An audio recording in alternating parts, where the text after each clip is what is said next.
Բարի օր, սիրելի ունկնդիրներ։ Հենման կետում այսօր իմ հյուրը Ռուբեն Բաբայանն է, ում ներկայացնելու հարկ կարծում եմ ընդհանրապես չկա։ Բարի գալուստ, պարոն Բաբայան, շնորհակալ եմ, որ իմ հրավերն ընդունեցիք։ Ես եմ շնորհակալ հրավերի համար։ Սովորաբար ձեզ հետ զրույցներում մենք միշտ շրջանցել ենք քաղաքականությունը, բայց եթե դու շրջանցում ես քաղաքականությունը պարզապես ընկնում է քո հետևից, ու դա ես չեմ հնարել։ Ես ուզում եմ մենք այսօր մի քիչ խոսենք մշակույթի քաղաքականության մասին։ Տեսեք, քարոզարշավը արդեն մոտենում է ավարտին։ Եվ վստահաբար դուք հետևել եք տարբեր կուսակցությունների ծրագրերին։ Որևէ տեղ մշակույթ նկատել եք։ Ես հիշեցնեմ նաև թե ձեզ, թե մեր ունկնդիրներին, որ մենք առաջարկում ենք կառավարության կառուցվածքի փոփոխություն եւ պարտադիր մշակույթի ու սփյուռքի նախարարությունների վերականգնում։ Եվ մեզ համար կարևոր է, որ մշակույթը չլինի մեր շտեմարանը, ոչ միայն շտեմարան է մշակույթը զարգացող եւ զարգացնող գործոն է մեզ համար։ Ու մենք հենց այդ վերաբերմունքն էլ մշակույթի հարցերի նկատմամբ մեր ծրագրում ամրագրել ենք։ Շնորհակալություն։ Դեք ես ավելի կողմնակից եմ բուն բովանդակությանը։ Մենք ունեցել ենք մշակույթի նախարարություն երկար տարիներ, որը հաճախակի չի զբաղվել մշակույթով։ Մենք գիտենք, որ կա, ասենք թե Միացյալ Նահանգների օրինակը, որտեղ չկա մշակույթի նախարարություն, բայց կա շատ կոնկրետ եւ շատ մշակույթի վիթխարի ինդուստրիա, մշակված, եթե կարելի տավտոլոգիա մարկներեք մոտեցում։ Ես դեռ շատ վաղուց, անկեղծ ասած, միշտ ասում եմ, որ հիմնական գործառույթը մշակույթի նախարարության գտնում եմ համապատասխան օրենսդրական դաշտ պատրաստելու եւ վերանալու։ Որտեւ բոլոր դեպքերում չմոռանանք, որ մշակույթի նախարարությունը երբ որ ունի լծակներ ազդելու մշակույթի վրա, հաճախակի սկսում է խաղալ չինովնիկի անձնական ճաշակը, մոտեցումները, կարծիքը։ Առավել եւս այնպիսի ոլորտում, ինչպիսին արվեստն է, որտեղ օբյեկտիվ գնահատական տալը շատ դժվար է։ Սա լուրջ խնդրեմ է, դեռ անցյալ ընտրություններին շատ քիչ կուսակցություններ կային, որոնց ծրագրի մեջ նշված էր մշակույթը եւ նշված էր ոչ թե պարզապես գեղեցիկ բառերով, այլ նաեւ որոշակի բաներ էր առաջարկվում։ Ցավոք սրտի դա չիրականացավ։ Ոչ իշխող կուսակցության կողմից, ոչ ընդդիմադիր կուսակցության կողմից, չնայած եւ մեկի ծրագրում եւ մյուսի ծրագրում կային շատ պետքական բաներ, ասենք համապատասխան ֆոնդեր կամ մեքենացիների եւ հովանավորների ինստիտուտ կազմակերպել, բայց այդ ամեն ինչը մնաց մի քիչ չմշակված եւ ցավոք սրտի սկսեց աշխատել շատ հին մեթոդը, որտեղ ես առիթ եմ ունեցել խոսել նաև հանրապետության նախագահների հետ նախկին եւ երբ միշտ ասում էի դա իմ համար մշտական թեման էր մեքենասության եւ հովանավորության մասին օրենք, ինձ ասում են չէ, թող բերեն մեզ տան, մենք ավելի լավ գիտենք ինչպես բաժանենք։ Սա վտանգավոր բան է։ Ոչ ոք չի կարող ասել, որ ինքը ավելի լավ գիտի ինչպես բաժանել։ Այնպես որ Սփյուռքի նախարարության մասին կարծում եմ եւս շատ կարեւոր է, որպեսզի լինի մշակված ծրագիր, որտեղ Սփյուռքը շատ տարբեր է։ Հատկապես այո, շատ դիֆերենցված է։ Նույնիսկ ասենց ասեմ, մի երկրում գոյություն ունի Սփյուռքը։ Մենք չենք կարող ասել, որ ասենք թե Միացյալ Նահանգներում ապրող հայերը բոլորը մի կարծիքի են կամ բոլորը նույն մոտեցում ունեն։ Անգամայն հակառակը, որովհետև կա Սփյուռքի ըստ էության 3 ալիք, առաջինը ցեղասպանությունից հետո վտարանդվածներն են, երկրորդը թերևս են ԽՍՀՄ, երբ արդեն փլուզվեց ու Երկաթե վարագույրը վերացավ, եւ երրորդը արդեն անկախ Հայաստանից։ Եվ որքան էլ տարօրինակ է, ես դա ինձ համար ֆիքսել եմ տարբեր երկրներում լինելով, հայերը միմյանց միջև չեն կարողանում լեզու գտնել, այսինքն առաջին, երկրորդ ու երրորդ ալիքի սփյուռքահայերը եւս միմյանց հետ հարաբերվելու, հաղորդակցվելու կարիք ունեն, միմյանց հասկանալու, միմյանց ընկալելու, շատ տարբեր լեզուներով են կարծես խոսում։ Նույնիսկ մի ալիք, եկեք հիշենք մեր ավանդական կուսակցությունները եւ իրենց հարաբերությունները իրար հետ։ Դա էլ լրացուցիչ։ Ես կարծում եմ, հիմա փորձեմ պարզապես մի քիչ երևակայել, հա, այդ ձեր առաջարկած այդ երկու նախարարության։ Ես կարծում եմ, որ եթե իրենք զբաղվեն ըստիս ամենաառաջնային, այսօրվա օրով ամենաառաջնային խնդրով, Հայաստանի անկախ պետություն հասկացողությամբ եւ որպես մշակութային արժեք, եւ որպես մշակութային ուղի, եւ որպես մշակութային հարաբերակցվելու ձև աշխարհի հետ, եւ որպես Սփյուռքի հետ ամենակարևոր գիծ տանողը։ Իրականում, եթե մենք ցավոք սրտի չենք հասել նրան, եկեք անկեղծ խոսենք, որ Սփյուռքի մեծամասնության մեջ Հայաստանը ընկալվի որպես անկախ պետություն։ Եւ դա հասկանալի է, որտեղ երկար ժամանակ չի եղել, երկար ժամանակ ընկալվել է նույնիսկ որպես լավագույն գաղութ,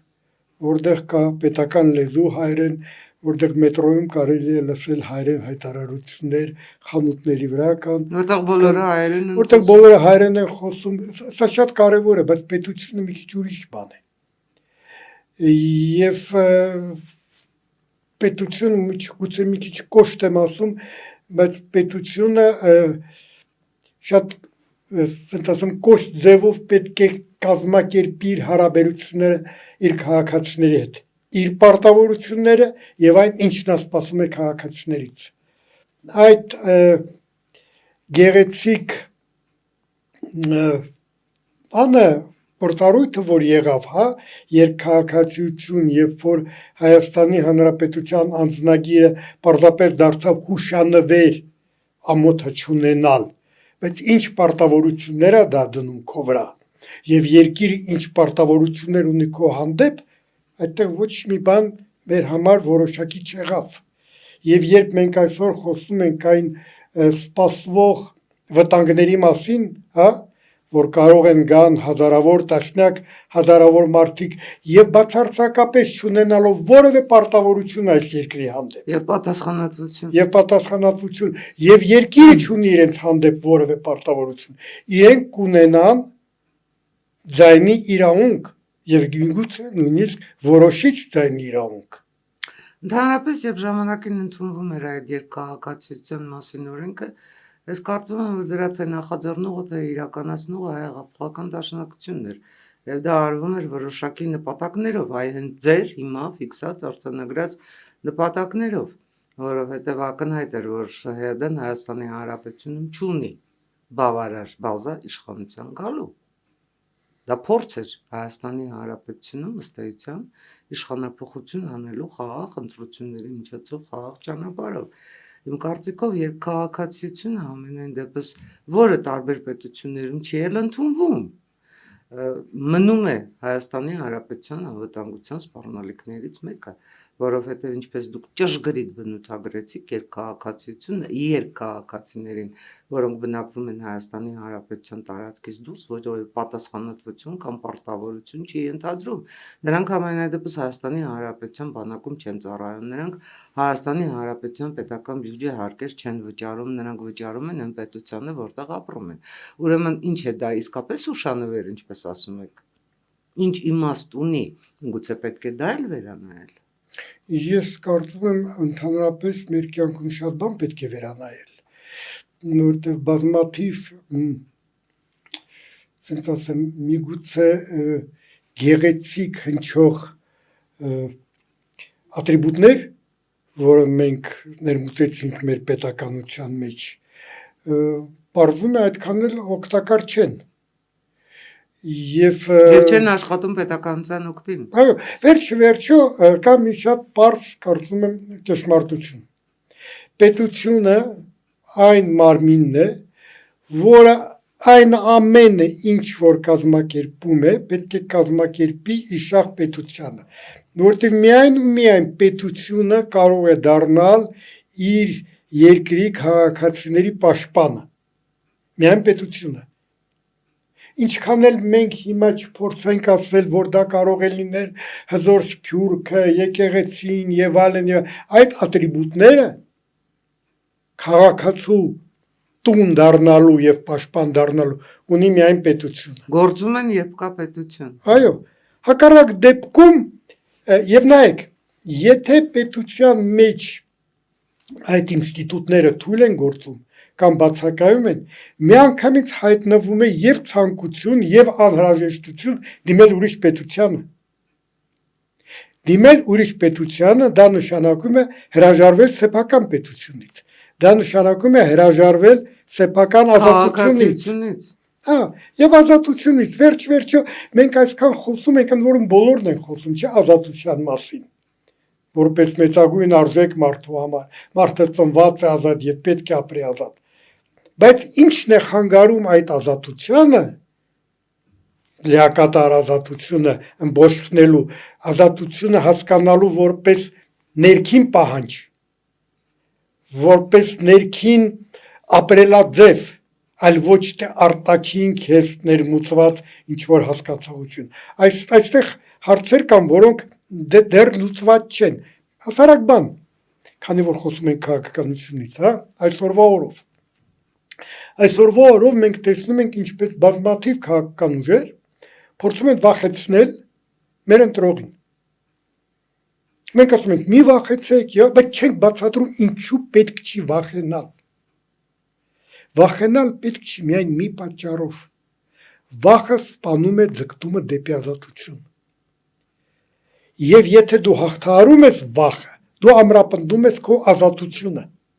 Եթե դե ներքուստ ազատ չլինես,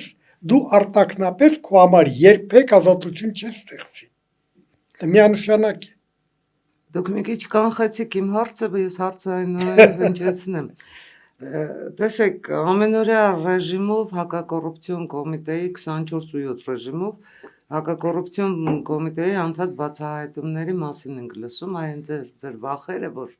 ասում եք վախեցնում են քաղաքացիներին։ Լավ, շատ լավ, այդ ինչ են մարդկանց դրանով ուզում ասել։ Ինչու են մարդիկ գնում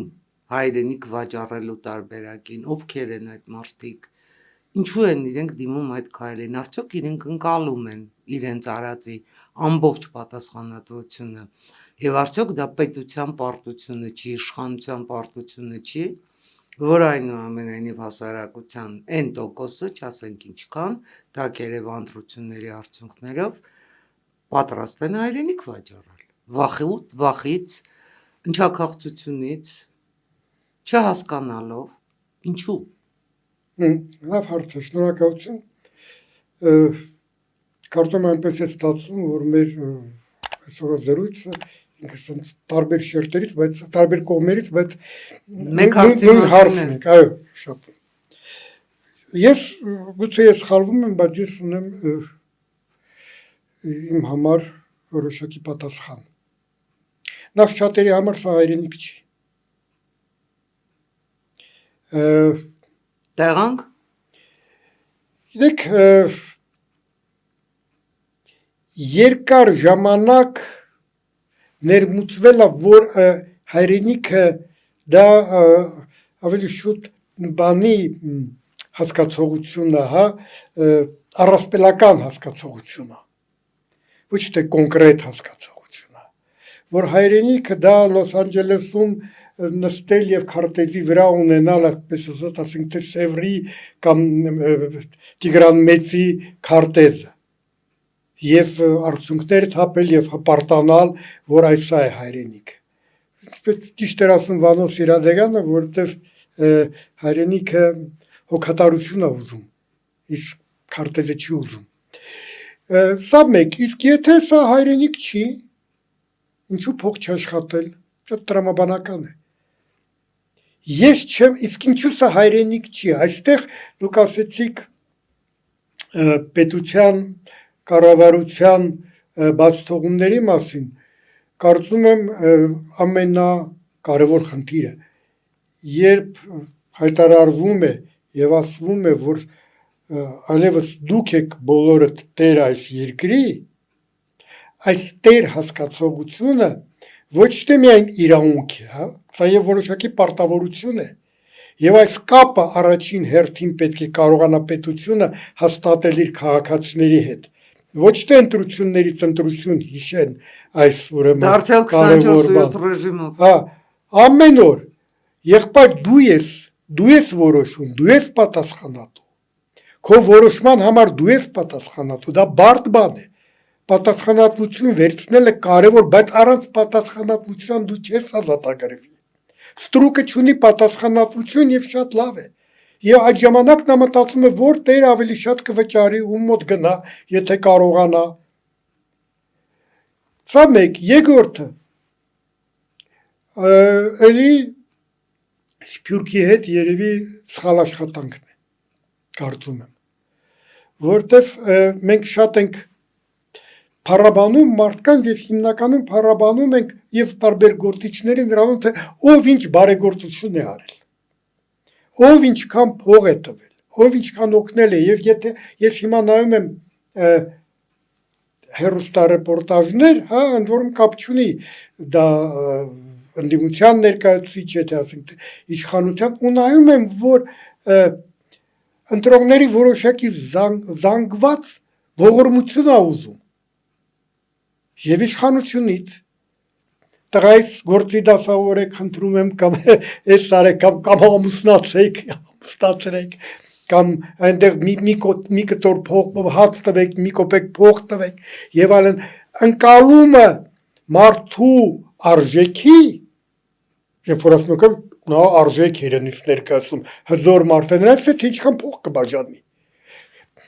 Ես ոչ թե իրեն եմ մեծարում, ես ինձ եմ նսեմացնում, որտեվ ես ողորմություն եմ խնդրում, եւ այդ ողորմություն խնդրելը, երբ որ մենք գովում ենք իրար, այս մարդ այս տեսակ բաներ արել, այս տեսակ բաներ արել, լավ է արել, եղբայր, բայց սա չի նշանակում, որ դու պետք է դառնաս ողորմություն խնդրող։ Եվ այդպես ընկալես, դու քաղաքական մուրացկանություն է, ես տեսնում։ Մուրացկանությունը ընդհանրապես, գիտեք, սա էլ է մտած հոգեբանության մեջ, ընդ որում ցավոք սրտի հիմա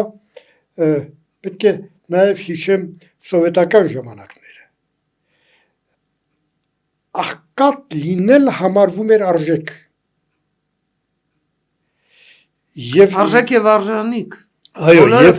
եւ երկիրը կառուցվում էր այդ ձևով։ Այդ կուլակաթափումը, հա, երբ որ իսկապես գործից հասկացող, աշխատող գյուղացիները կուլաթափվեցին, արժեք ստեղծողները, եւ դրանք ովքեր ոչ մի բան հարբեցողներ եւ այլն, դրանք դարձան ուրեմն, ասենք ասեմ, երկրի սերուցքը։ Ինժեներական կազմը, սպաները բանակում զինվորը ավելի բարձր էր գնացում, քան նա, ով ունի որոշակի գիտելիք։ Սա գնում էր որպես արժեք։ Խեղճ ու կրակը արժեք է, խեղճ ու կրակը ամոթ է լինել։ Ամոթ է փող մուրալ, առավել եւս եթե դու դրա կարիքը չունես։ Մեզ մոտ հաճախակի նույնիսկ հարուստ մարդիկ են փող մուրում։ Տեսնում ես ինչ որ բերեմ մի հատ շատ պարզունակ օրինակ, հա։ Շատ եւ շատ հիմնարկներում նոր տարվա օրերին արհմիությունը կազմակերպում է նվերներ երեխաների համար։ Եվ բոլորը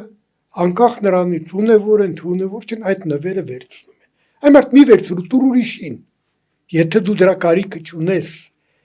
Վերցնելը մի քիչ վիրավորական է։ Մենք երբեք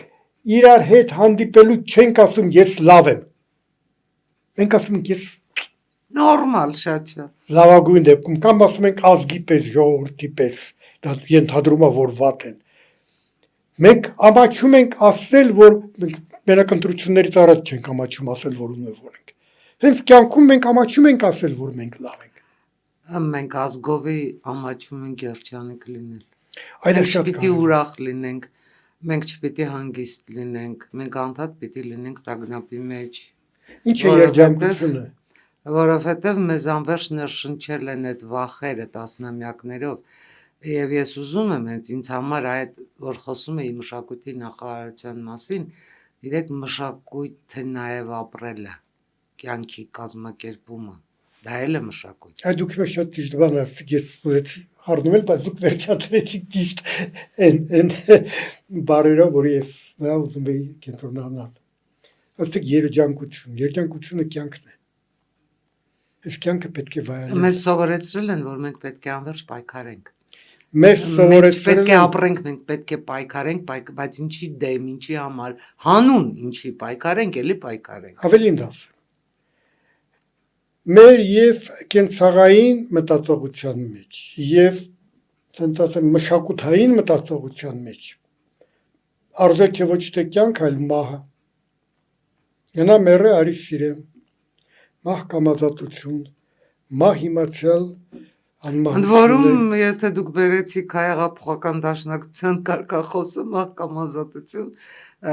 որպես կանոն այդ կուսակցության համար ազատությունը եղել է իրենցը, մահը եղել է բոլորինը, առանց բացառիկ։ Չեմ ուզում առանձնացնել այդ կուսակցությունը, որտեվ սա մտածա։ Մեռնեմ քեզ, մեռնեմ ջանիդ։ Վերկած գերեզմանից Անդրանիկ Փաշա։ Հա։ Վերկինեին Ինչի համար։ Եվ երբ դու այդքան փառաբանում ես մահը, դու չես գնահատում կյանքը։ Ամեն անգամ, երբ դու գնում ես եռաբլուր, դու պետք է հասկանաս, որ մենք գործել ենք մեծագույն հանցագործություն, որ չենք տվել այդ երիտասարդները ապրեն իրենց կյանք։ Եվ ամեն անգամ ասելով հերոսացու, էսա մի հատ հարցրեք ուզած ծնողին, որը կորցրել էր երեխային։ Ինչն է իր համար կարևոր ավելի, իր երեխան լիներ ողջ առողջ, թե հերոսի կոչումով գերեզմանատանը պարկած։ Միանշանակ։ Միանշանակ, որտեղ կյանքը սա մենք եւ երբ որ մենք չենք գնահատում կյանքը, մենք չենք փորձում այդ կյանքը պահպանել։ Փոխել։ Եվ փոխել, որպեսզի այդ կյանքը լինի իմաստավորված, լինի հետաքրքիր, լինի լիակատար, որ մարդը կարողանա թոքերով ամբողջովին շնչել։ Սա է երջանկությունը։ Մենք շատ կարճ ժամանակով ենք եկել այս աշխարհ։ Եկեք փորձենք հասկանանք այս աշխարհի, այս բնության, այս կյանքի, այս օդի, այս արևի հմայք ամբողջովին։ Ու գնահատենք։ Ու գնահատենք ընդհանրապես այսինչ զուգադիպությունների եւ այլ բանի պատճառով մենք եկել ենք լույս աշխարհ։ Որպես մեծագույն նվերն ու այս նվերը մենք ինչպես ենք ծախսում, ինչպես ենք վայելում եւ ամենավատը գիտեք որն է, որ երբ մենք չենք գնահատում սեփական կյանքը, մենք չենք գնահատում նաեւ մեր դիմացինի կյանքը։ Սա է շատ կարեւոր։ Դե լավ է, այս ինչ կյանք է։ Յոլա եմ տանում կյանքս։ Իմ մոտ մեկ-մեկ կներեք, մեկ-մեկ այն տպավորությունն է, որ մենք իսկապես հանդիկների հետ մեծ բան ունենք։ Մեզ թվում է, որ մենք մի հատ ենք կյանք ունենալու։ Կամ որպես թիթեր, հա, ռեինկարնացիա, կամ որպես թիթեր, կամ որպես եղևնի, կամ ինչ-որ մի բան։ Չգիտեմ, ես ռեինկարնացիան չեմ հավատում ռեինկարնացիային, բայց ես ուզում եմ իբրև միջին վիճակագրական ընտրող ուղղակի այս հարցին փորձենք անդրադառնալ ու փորձենք այս հարցին վերջնական պատասխանել։ Արդյոք ճիշտ է իշխանությունը, որ իր իսկ բառերով իր այդ եռագլուխ հրեշին մեջտեղից վերացնելու խնդիրը դնում է մեզ ընտրողներիս վրա, որտեվ դա իր պատասխանատվությունն է, որտեվ օրենսդրական դաշտում էլ ինքը հանգիստ կարող էր ոչ հավասար մրցակցային պայմանների, օտարերկրյա կապիտալի, ընդհանրապես այս ամբողջ բացահայտումների հակապետական պետության ու ժողովրդի դեմ ուղված, նույնիսկ լրտեսական գործունեության դեպքերի բացահայտման, այս ամեն ինչի հանրագումարում հանգիստ կարող էր այս կուսակցություններին դուրս դնել ընտրապայքարից, որպեսզի այ մենք բոլորս ընտրության հնարավորություն ունենանք, որովհետև այս պարագայում մենք ընտրության հնարավորություն չունենք։ Մենք էլի գնալու ենք մենք էլի գնալու ենք ու ընտրելու ենք այն նույն խորհրդարանը, որ ընտրեցինք, ասենք 21 թվականին եւ ունենալու ենք եւս 5 կորած տարիներ, կորած պարզապես պետության համար կորած տարիներ, ժողովրդի համար, կենսական հարցերի լուծման համար կորած տարիներ, որովհետեւ ակնհայտ է, որ քաղաքացիական պայմանագիրը հավաքելու է իր, չգիտեմ, 50+-ը եւ այս ընթացքով սոսկ փողի տոպրակ լինելով, սոսկ փող բաժանելով հնարավոր է, որ խորհրդարան մտնի նույն այն ընդդիմությունը, մի քիչ կերպափոխված, մի քիչ ռեինկարնացիայի ենթարկված ու էլի գնա նույն բանավեճը։ Արդյոք սա է պետության ու ժողովրդի կամքը, որովհետև հիշենք նաև, որ այդ նույն ժողովուրդը շատ հստակ արտահայտել էր իր տեսակետը դեպի Եվրոպա գնալու։ Նույն այդ ժողովրդին այսօր առաջարկվել է տրիպ, առաջարկվել է փոփոխությունների, ռեալ փոփոխությունների, ոչ թե այնպես հորիզոնի գիծ իբրև ունեցող կամ մտածածին կամ ենթադրյալ ռեալ փոփոխություններ, որ կարող են յուրաքանչյուրի կյանքում առկա լինել։ Մենք այս շանսերը դնում ենք մի կողմ ու մենք գնում ենք էլի, չգիտեմ ինչի հետևից։ Հակացի, ես կարծում եմ, որ որևէ խնդիր լուծելու համար նախ պետք է ճիշտ բնորոշել։ Ախտորոշել։ Այո, ճիշտ անուն տալ։ Ես չեմ համարում ամենայն դեպս այն հզոր, ասենք ընդդիմադիր ուժերից, որոնց մասին դուք նշեցիք կամ ակնարկեցիք, որ Հայաստանում կան պրոռուսական ուժեր։ Հայաստանում կան ռուսական ուժեր։ Դրանք տարբեր բաներ են։ Ռուսական ուժերը դրանք օտար երկրի ուժեր են, որոնց համար հայրենիքը այո Հայաստանը չի։ Պրոռուսական ուժերի համար կարող է հայրենիքը լինել Հայաստանը, բայց նրանք ունեն այս տեսակ կողմնորոշում, ասենք թե արժեքային համակարգ, ինչ որտեղ ես կարող եմ դա հասկանալ, բայց այդ ուժերը ասենք թե չեն կարող սրտխառնոց զգալ զորահանդեսից, որտեղ դա մեր բոլորին թվա։ Եթե դու պացիֆիստ չես կամ Եհովայի վկա չես, դու պետք է դա լավ ընդունես։ Ուրեմն խնդիրը ստեղ օտար երկրի շահերը առաջ տանող։ Սա տարբեր բաներ են, երբ որ մենք ասում ենք պրոեվրոպական, դա չի նշանակում, որ մենք օտար երկրի շահերը տանող ենք։ Երբ որ ասում ենք էլի պրոռուսական, չի նշանակում, բայց եթե նրանք ռուսական են, նրանք օտար երկրի շահերը տանող են։ Օտար երկրի շահերը տանող ուժերը պետք է Հայաստանում արգելվեն իրենց գործունեությունը։ Ընդ որում արգելվի ոչ միայն ուրեմն ընտրությունների մակարդակով։ Ես նկատում եմ իրենց քարոզչամիջոցները, իրենց տարբեր հասարակական կազմակերպությունները, որոնք այստեղ ոչ թե ներկայացնում են իրենց երկիրը, այլ պարզապես փորձում են պետության դեմ են գործում։ Պետության դեմ են գործում, Հայաստանի պետության դեմ են գործում, քարոզում են պետության դեմ։ Սրանք տարբեր բաներ են։ Այ երբ որ մենք ճիշտ որոշում ենք, այդ ժամանակ մենք կարող ենք նաև այդ պահանջը ներկայացնել։ Ինչ իրավունքով մեր ընտրություններին մասնակցում են ուժեր, որոնք գործում են Հայաստանի Հանրապետության դեմ։ Հիմա շատերը կարող են ասել, որ ինչ նկատի ունեք, երբ որ խոսում եք Հայաստանի Հանրապետության դեմ։ Շատ պարզ իմ համար։ Հայաստանի անկախության դեմ։ Հայաստանի Հանրապետությունը սուվերեն պետություն է։ Եթե դու փորձում ես ինչ որ ձևով սահմանափակել այդ սուվերենությունը, դա նշանակում է, որ դու գործում ես Հայաստանի դեմ։ Մնացած բոլոր ուրեմն մեղադրանքները, արդարացումները եւ այլն լիրիկայի ոլորտից են։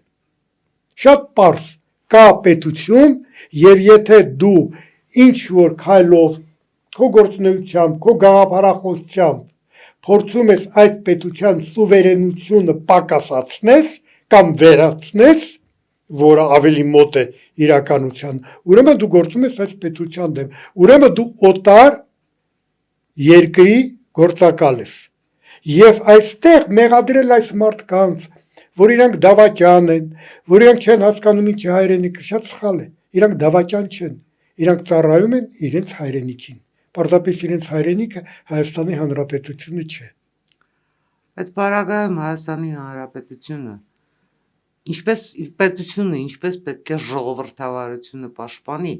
որովհետև ակնհայտ է, որ ժողովրդավարությունը համադարման չի, ինքը չի գալիս ու մեզ պաշտպանում այդ բոլոր կարգի վտանգներից։ Ձեր նշած մարդիկ, ես 1000%-ով ձեզ հետ համաձայն եմ, ավելին կասեմ։ Մենք բուծել ենք դավաճանների ամբողջ մի փաղանք եւ այդ դավաճանները այսօր փորձում են ձեր, իմ, այս պահին մեր խոսակցության պահին ծնվող երեխաների ճակատագիրը որոշել իրենց կամքով, իրենց, ոչ Հայաստանի Հանրապետության, իրենց պետության հրամանով։ Լավ, փորձեմ պարզապես զուգահեռներ, երբ որ անցկացնում ես,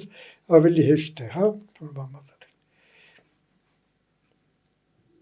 Եթե ես քարոզում եմ մարդասպանություն եւ դուք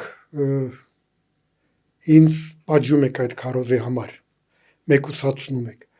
արդյոք դուք արգելում եք իմ խոսքի ազատությունը, արդյոք դուք արգելափակում եք ժողովրդավարությունը, իհարկե ոչ։ Ես փրկում եմ որոշակի թվով մարդկանց կյանք, որոնց դուք կոչ էիք անում սպանելու։ Իսկ ով ասեց, որ եթե ես գործում եմ պետության դեմ, եթե ես քարոզում եմ, որ մեր վիճակը ավելի լավ կլինի,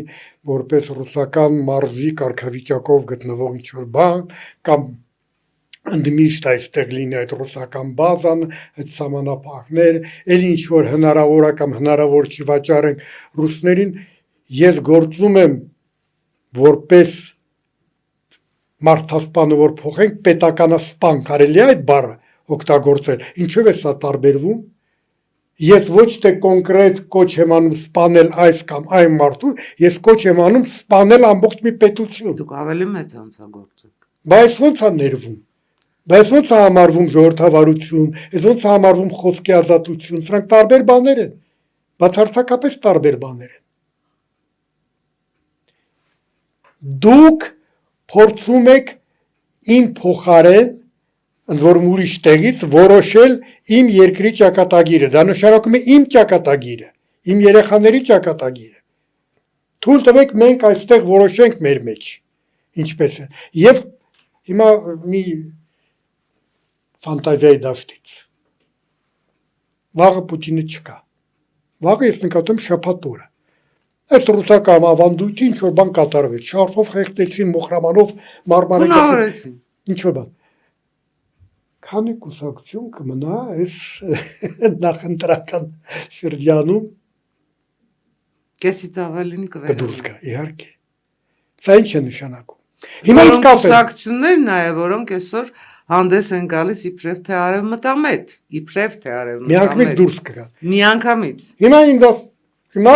այսպես ասած հակառակ դաշտը կասի նույնը կատարվում է այսպես ասած արևմտամետների հետ։ Ոչ։ Վաղը Տրամպը չլինի, վաղը Մակրոնը չլինի եւ այլն այս կուսակցություններից, որոնք լուրջ կրում են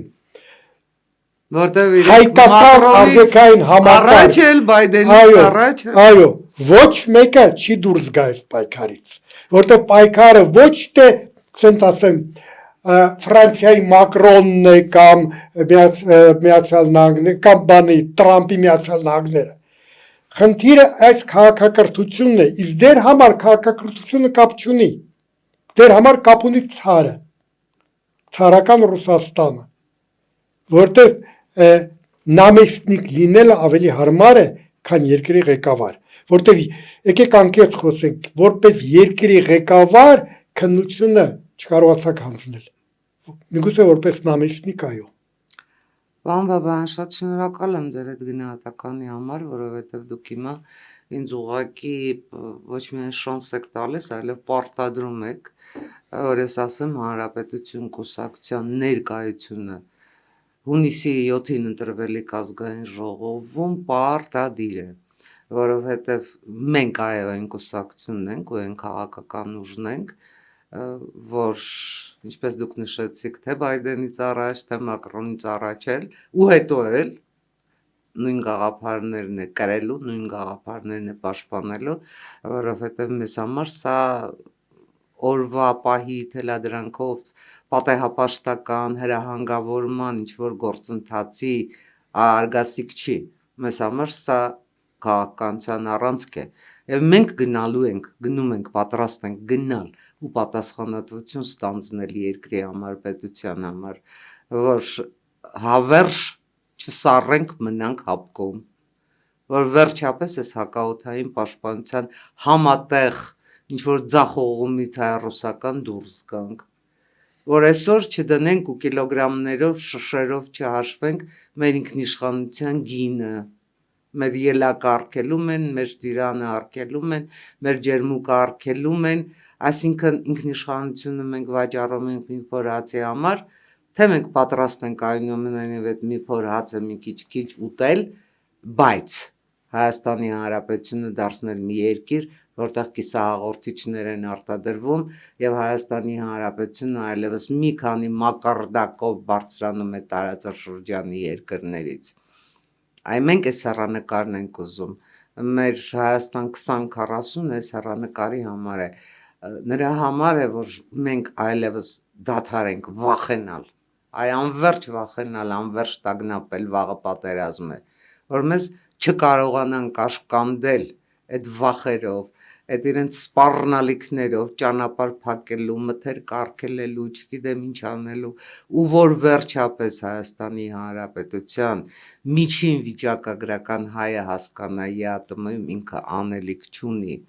Եվրամիության շուկան շատ ավելի մեծ է, շատ ավելի մեծ եկամուտ է այդ շուկայից ինքը բերելու, ու հերիք է էլի այդ քաղաքական լարախաղացությունը երկու աթոռի վրա նստելու, իբր հավասարակշռելու, ինչն ես հավասարակշռում, այսքան ռուսական մոնոպոլիաների առկայությամբ, ինչն ես հավասարակշռում, հավասարակշռող էիր, այս 8 տարվա ընթացքում գազը այլընտրանք թող ունենար, նոր լոգիստիկաներ ունենայիր, վերջին հաշվով քեզ առաջարկում են արդեն տիեզերքում ունենալ քո, ինչ ասեմ, մասնաբաժինը, եթե կարելի է այդպես ասել, իսկ դու դեռ քո ընդերքն ես պահում ռուսական։ Այսինքն այս երկփեղկվածությունը մտածողության հեղափոխություն ենք մենք առաջարկում ազատվելու այս երկփեղկվածությունից, այս վախերից, այս տագնապներից ու իսկապես երջանիկ լինելու, որովհետև ինչպես դուք արձանագրեցիք, այո, կյանքի նպատակը կյանքն է, կյանքի նպատակը կյանքում ավերջ պայքարելը չէ, կյանքի նպատակը պարզապես մեզ տրված այս տիեզերական, եթե չափումներով վերցնենք մի քանի ակնթարթը, երջանիկ լինելն է ու հետք թողնելն է, որտեվ եթե մեր պապերը ու մեր հայրերը լուծած լինեին այն բոլոր խնդիրները, որ մենք այսօր փորձում ենք լուծել, վստահաբար մենք լրիվ այլ կյանքով էինք ապրելու ու պարտավոր ենք մենք նաև մեր զավակներին թողնել այնպիսի երկիր, որտեղ իրենք ավելի շատ ապրում են իրենց կյանքը, քան տառապում են, քան փորձում են ուրիշների կյանքերի հարցերը լուծել։ Սա էլ է, չէ, այսպես, չգիտեմ, փիլիսոփայական, բայց նաև կենսական խնդիր։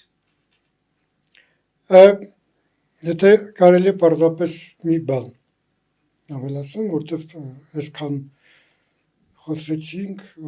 Ռուսաստանի մասին, նաև ուզում երկու քաղցր խոսք ասել, իսկապես քաղցր, շնորհակալություն հայտնել, որտեղ կարծում եմ այն բացահայտ մոտեցումը, որ այսօր ունի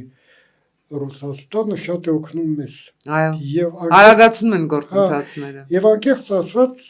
ես առաջիկա հունիսի 7-ի այդ միջոցառումը չեմ ընկալում որպես ընտրություն, ես դա ընկալում եմ որպես քննություն, եւ քննություն պետք է հանձնի մեր ժողովուրդը։ Եվ շատ ուրախ եմ Ռուսաստանի այդ պահվածքի համար, որտեղ քննության հարց ձևակերպեց Ռուսաստանը։ Դուք ուզում եք լինել անկախ, թե դուք ուզում եք մնալ ստրուկ, թե դուք ուզում եք լինել մեր թաթի տակ։ Շատ շնորհակալ եմ, անկեղծ եմ ասում, որտեղ ինչքան փորձում ես ասել, թե ինչ նկատի ունեն, քեզ ասում են, բայց դա նման բան չի ասել։ Այսօր դա բացահայտորեն ասված է։ Ընդհանրապես այս մենք շատ ենք խոսել ժամանակի լյուստրացիայի մասին,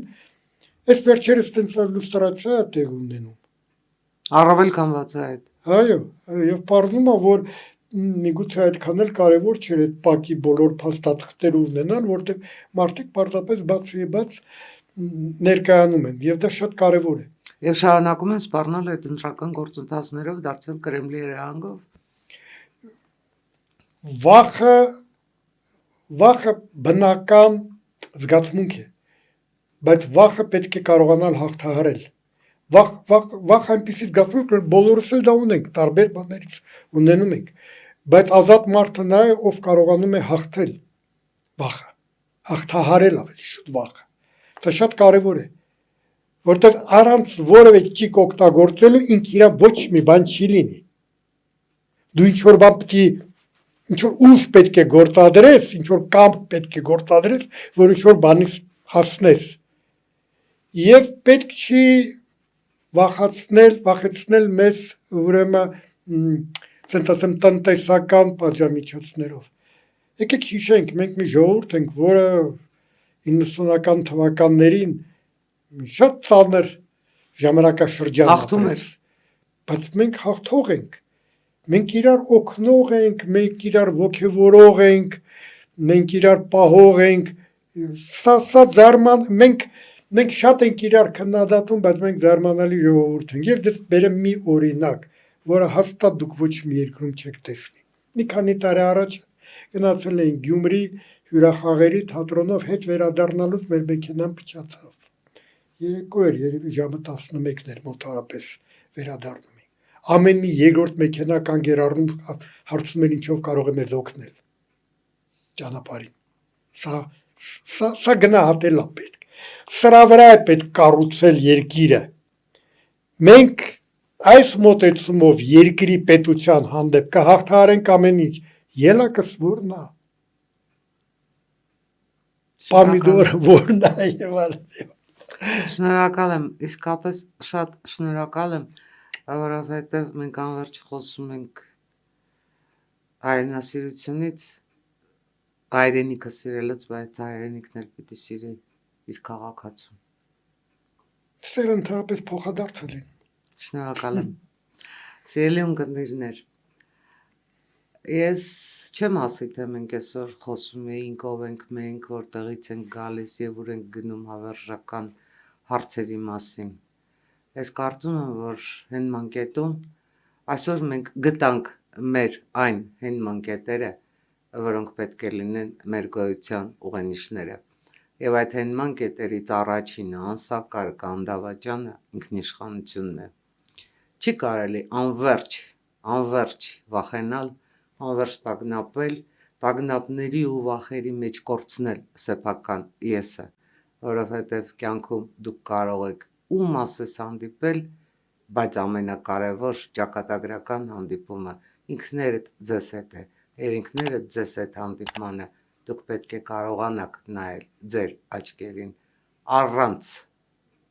լրտեսի, դավաճանի, կաշառատուի կամ կաշառակերի հանդիպելով։ Շնորհակալ եմ, բարին ընդ ձեզ։